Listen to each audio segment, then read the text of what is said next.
Hello दोस्तों, आपका एक बार फिर से स्वागत है मेरे YouTube चैनल पर। मैं आपका दोस्त ऋत्विक गुप्ता। आज हम जिस टॉपिक के ऊपर बात करने जा रहे हैं वो कुछ अलग हटके है।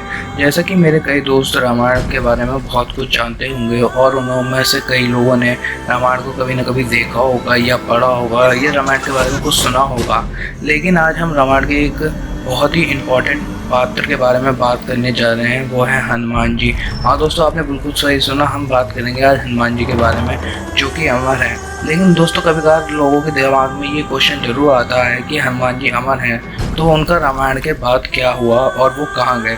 तो चलिए इस वीडियो में हम यही बात करेंगे कि हनुमान जी का रामायण के बाद क्या हुआ और वो कहाँ गए। तो चलिए इस वीडियो को शुरू करते हैं। और आपको अगर ये वीडियो अच्छी लगे तो please like, comment and share करना ना भूलें। और साथ ही साथ चैनल को सब्सक्राइब करें और उसके बराबर में जो बेल आइकन है उसे प्रेस करें ऐसी अच्छी वीडियोस के लिए। तो चलिए शुरू करते हैं।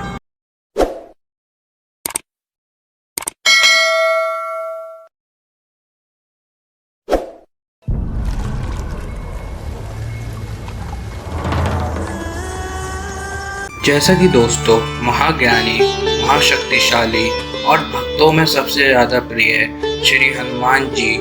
जैसा कि दोस्तों, इतिहास के एक महान किरदार हनुमान जी, जिनकी आस्था और निष्ठा की मिसालें आज भी दी जाती हैं। और दोस्तों, भगवान शिव के वो अवतार जिनकी समानता न पहले की जा सकी और ना ही भविष्य में की जा सकेगी। अब मैं दोस्तों इस वीडियो में आगे बढ़ते हुए आपको कुछ ऐसी बातें और फैक्ट्स बताऊंगा जिससे ये साबित होता है कि हनुमान जी आज भी जिंदा हैं और कहीं ना कहीं किसी न किसी रूप में हमारे आसपास रहते हैं। हनुमान जी की शक्तियाँ बहुत ही ज़्यादा अपार थी, लेकिन रामायण काल में भी हनुमान जी ने अपनी शक्तियों को उच्चतम दर्जे तक नहीं लेके गए। अगर वो उच्चतम दर्जे तक अपनी शक्तियों को ले जाते तो वो ही अकेले लंका का विनाश कर देते।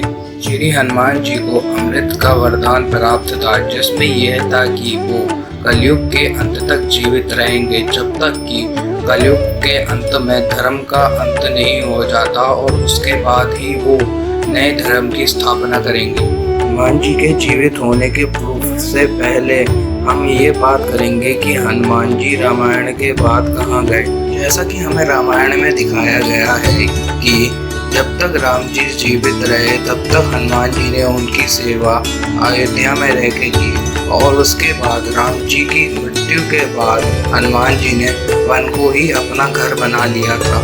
उसी के बाद त्रेता युग का अंत हुआ और साथ ही द्वापर युग का शुभारंभ हुआ। द्वापर युग में भी हनुमान जी का जिक्र कई बार हुआ है। जब भीम जंगल में थे तब उन्हें एक बुजुर्ग बानर मिला। भीम ने उस बानर को अपने रास्ते से हटने को कहा। उसके बाद बानर ने कहा कि मेरे अंदर इस उम्र में इतनी शक्ति नहीं है कि मैं इस रास्ते से खुद हट जाऊं, तो तुम मुझे इस रास्ते से हटा। लेकिन तब घमंड से चूर भीम ने पूरी शक्ति से उस बानर को हिलाने की कोशिश करी, लेकिन तब भी भीम उसकी पूंछ तक को नहीं हिला पाया। तब भीम को समझ में आया कि ये कोई साधारण बानर नहीं है। तब भीम को समझ में आया कि ये साधारण बानर और कोई नहीं, हनुमान जी हैं, जो भीम का घमंड तोड़ने के लिए आए थे। इसके बाद भी हनुमान जी अर्जुन के रथ पे ध्वज बन के पूरे महाभारत के युद्ध में रहे थे। उसके बाद जब हनुमान जी अपने असली रूप में आके वहाँ से चले गए, तब देखते ही देखते वो रथ भी एक राख में बदल गया। जब अर्जुन ने ये सवाल श्री कृष्ण से पूछा कि ये ऐसा क्यों हुआ, तब श्री कृष्ण ने ये जवाब दिया कि तब श्री कृष्ण जी ने बताया कि वो हनुमान जी ही थे जिनके कारण कि उनके रथ को कुछ नहीं हुआ, ना तो इतने विनाशकारक हथियारों से उनका रथ कब का तबाह हो जाता। इस तरीके से हनुमान जी ने महाभारत काल में भी अपनी उपस्थिति दर्ज करवा दी। और इसके बाद भी आपको कलयुग में कई बार हनुमान जी की बातें सुनने को मिल जाएंगी, जैसे कि चीन, इंडोनेशिया और साथ ही कंबोडिया में भी आपको हनुमान जी की अलग अलग कहानियां सुनने को मिल जाएंगी। अफ्रीका से लेकर अमेरिका तक भी आज भी शक्तिशाली वानर के जीवित होने की बातें होती हैं। उन्हें कहा था कि उनकी साक्षात हनुमान जी से भेंट हुई है। 14वीं सदी में श्री माधवाचार्य जी ने इस 18वीं सदी में भी तुलसीदास जी ने बताया था कि हनुमान जी ने उन्हें रामचरितमानस लिखने के लिए उत्साहित। इस सब के बावजूद भी कई सारे साधु संतों ने ये दावे किए हैं कि हनुमान जी से वो कभी न कभी तो मिले हैं। और अगर आप बात करें इसकी कि हनुमान जी के जिंदा होने की, तो हनुमान जी के जिंदा होने के इतने सबूत हैं कि आप गिनते गिनते थक। पहला ये है कि श्रीलंका में एक कबीला है जिसे मातंग कबीला कहते हैं। इस कबीले के लोगों को किसी साधु संतों से कम नहीं माना जाता, क्योंकि इस कबीले के जो लोग हैं उनकी मानसिक सहनता बहुत ही ज़्यादा है और साथ ही विलक्षण गुण उनको बाकियों से अलग करते हैं। और उनका साथ ही ये भी मानना है हर 41 साल में हनुमान जी उनको दर्शन देने आते हैं और साथ ही ज्ञान की कई सारी बातें बता के जाते हैं। और उनका ये मानना है कि ये ज्ञान उनकी आत्मिक शांति को ही बना के रखता है। दुनिया में कई लोग इस बात को सच भी नहीं मानते और कई लोग सच मानते हैं, लेकिन श्रीलंका में और दक्षिणी भारत में कई बड़े खंजों के निशान पाए गए हैं, जिसे आज के वैज्ञानिक भी सही मान चुके हैं।